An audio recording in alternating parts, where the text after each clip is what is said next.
Sturdy boots, check.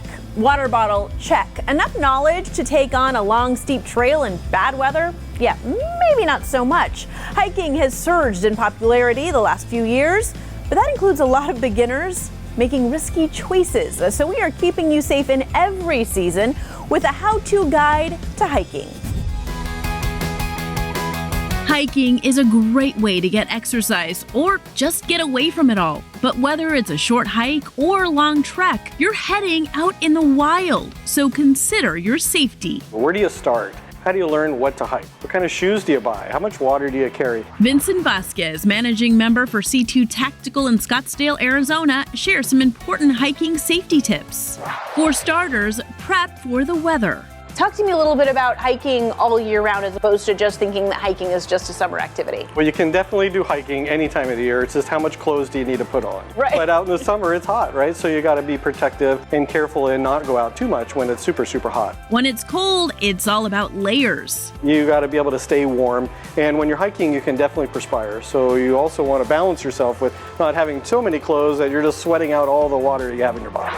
Next, pack like a pro. What's the first thing that we need when preparing for a hike? One of the things that's important when you're planning your hike is how long am I going to be gone for? And what if something happens to where I can't return within the time window expected? So extra water, extra food, always really important, right? These are nice, shelf stable, easy. I mean, these are 200 calories.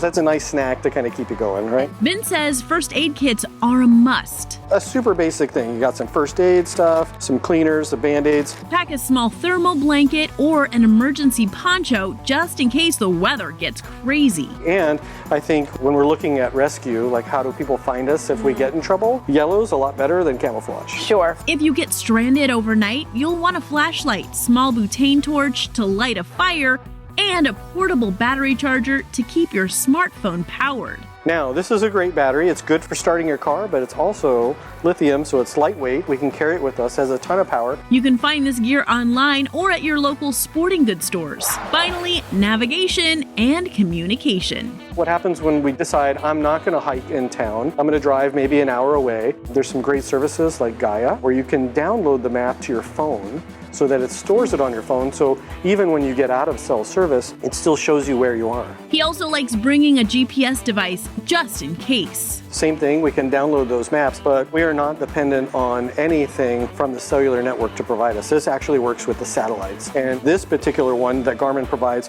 also has an SOS button. And you can designate up to 3 people as your SOS contact, so that they know, hey, we need some help. Handheld GPS devices can be found online with prices starting at around $150. Staying safe while you're out in the wild.